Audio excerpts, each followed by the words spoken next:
വിശ്വാസികളെ കൂടി ചേർത്ത് പിടിച്ചുകൊണ്ടാണ് വർഗീയ ശക്തികളെ നാം എതിർക്കേണ്ടത്, മതനിരപേക്ഷയെ സംരക്ഷിക്കേണ്ടത്.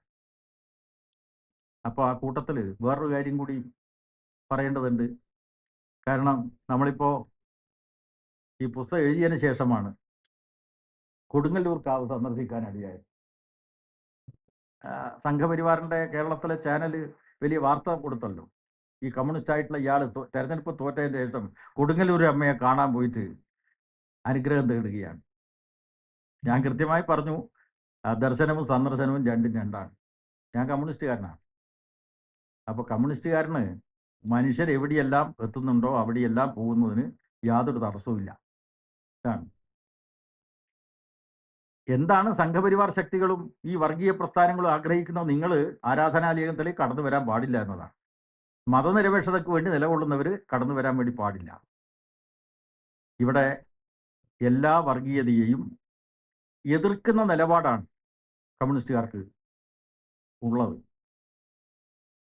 ഇപ്പോൾ കേരളത്തിലെ ഒരു വിഷയത്തെക്കുറിച്ച് കൂടി പറഞ്ഞിട്ട് ഞാൻ എൻ്റെ പ്രസംഗം അവസാനിപ്പിക്കാം. അത് ഈ വഖഫ് ബോർഡുമായി ബന്ധപ്പെട്ട വിഷയമാണ്.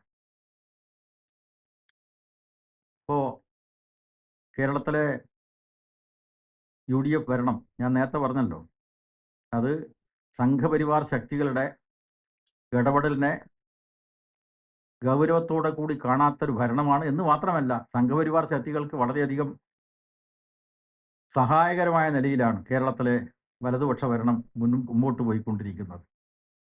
ഇപ്പോഴത്തെ വിഷയം എന്താ? ഇപ്പോഴത്തെ വിഷയം വഖഫ് ബോർഡ് ഭേദഗതി നിയമത്തിന് ശേഷം, വഖഫ് നിയമ ഭേദഗതിക്ക് ശേഷം ആണ് 2024 മോദി അധികാരത്തിൽ വന്നപ്പോഴാണല്ലോ വഖഫ് നിയമ ഭേദഗതി വന്നത്. എൻ്റെ ഈ മുസ്ലിം രാഷ്ട്രീയ ഇസ്ലാം എന്ന പുസ്തകത്തിൽ ഈ വഖഫ് പ്രശ്നം കൃത്യമായി പറയുന്നുണ്ട്. അതിൽ ഇടതുപക്ഷം എടുക്കുന്ന നിലപാട്, ലീഗ് ഉൾപ്പെടെയുള്ള വലതുപക്ഷ ശക്തികൾ എടുക്കുന്ന നിലപാട് തമ്മിലുള്ള വ്യത്യാസം കൃത്യമായി പറയുന്നുണ്ട്. ഇപ്പം എന്താ നമ്മൾ കാണുന്നത്? സംഘപരിവാറിൻ്റെ വഖഫിനോടുള്ള നിലപാടും ഇപ്പുറത്ത് UDFൻ്റെ നിലപാടും തമ്മിൽ എന്താ വ്യത്യാസം? യാതൊരു വ്യത്യാസവുമില്ല. സുഹൃത്തുക്കളെ, എന്താണ് വഖഫ് എന്ന് പറഞ്ഞത്? ഇസ്ലാം മതവിശ്വാസികളെ സംബന്ധിച്ച് വഖഫ് എന്താണെന്ന് കൃത്യമായ ധാരണയുണ്ടാവും. വഖഫിയ എന്ന് പറഞ്ഞാൽ ഒരു ഇസ്ലാം മതവിശ്വാസി സ്വയാർജിതമോ അല്ലെങ്കിൽ പാരമ്പര്യാർജിതവുമായിട്ടുള്ള തനിക്ക് അവകാശപ്പെട്ട സ്വത്ത് സമുദായത്തിന് ദാനം ചെയ്യുന്നതാണ്. ഇഷ്ടദാനമാണ് വഖഫ്. സച്ചാർ കമ്മീഷൻ റിപ്പോർട്ടിൽ കൃത്യമായി പറഞ്ഞിട്ടുണ്ട് ഇന്ത്യയിലെ വഖഫ് സ്വത്തുകളുടെ അന്യാധീനപ്പെടൽ. ഈ വഖഫ് സ്വത്തുകൾ വലിയ സ്വത്താണെന്നൊക്കെ സംഘപരിവാർ പറയുന്നുണ്ട്.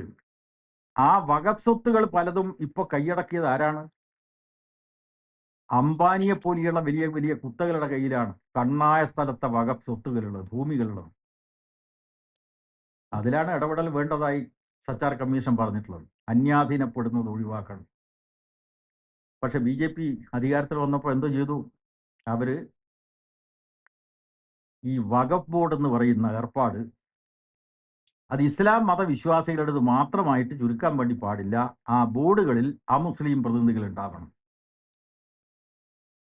സ്വാഭാവികമായിട്ടും ഇതിനെതിരായിട്ട് ഇന്ത്യയിലെ വിശ്വാസികളുടെ അടക്കം താല്പര്യം സംരക്ഷിക്കുന്ന ഇടതുപക്ഷ പ്രസ്ഥാനങ്ങൾ, കേരളത്തിലെ അന്നത്തെ സംസ്ഥാന ഗവൺമെൻറ് ഇതിനെതിരായിട്ട് സുപ്രീം കോടതിയിൽ ഹർജി നൽകി. ഇത് ശരിയല്ല. കാരണം ദേവസ്വം ബോർഡിൽ ഹിന്ദു വിഭാഗത്തിൽപ്പെടാത്ത ആളുകളെ നോമിനേറ്റ് ചെയ്യുന്നുണ്ട്. ഇല്ല. അതുകൊണ്ട് ഇനി അനീതിയാണ്. നിയമത്തിന് മുമ്പിൽ സമത്വം പാലിക്കണം. അതുകൊണ്ട് വിശ്വാസികളുടെ വിശ്വാസം സംരക്ഷിക്കണം. സർക്കാർ കൊടുത്തു, ലീഗ് പ്രത്യേക ഹർജി കൊടുത്തു സുപ്രീം കോടതിയിൽ. ഇങ്ങനെ പല സംഘടനകളും കൊടുത്തിട്ടുള്ള ഹർജി സുപ്രീം കോടതി നിലനിൽക്കെ ഇപ്പോൾ ഞങ്ങൾ ഈ നിയമ ഭേദഗതിയിലെ അമുസ്ലിം പ്രാതിനിധ്യം ഉറപ്പുവരുത്തിക്കൊള്ളാം എന്ന് പറഞ്ഞിട്ട് കേരളത്തിലെ UDF നിലപാട് സ്വീകരിച്ചിരിക്കുകയാണ്. സംഗതി മനസ്സിലായല്ലോ. അപ്പോൾ സംഘപരിവാറിനോട് ഒത്തുനിൽക്കുക, അതാണ് ഞാൻ നേരത്തെ പറഞ്ഞത്. സംഘപരിവാറിനെ സംബന്ധിച്ചിടത്തോളം ഈ UDFൻ്റെ ഭരണം വെടിമരുന്ന് ഉടക്കാനുള്ളൊരു സമയമായിട്ടാണ് അവർ കണക്കാക്കുന്നത്. പറ്റിയ അന്തരീക്ഷമാണ്. നല്ല പദമുള്ള മണ്ണ്. അതാണ് സംഘപരിവാർ ശക്തികളെ സംബന്ധിച്ച് ഇന്ന് UDF ഭരിക്കുന്ന കേരളം.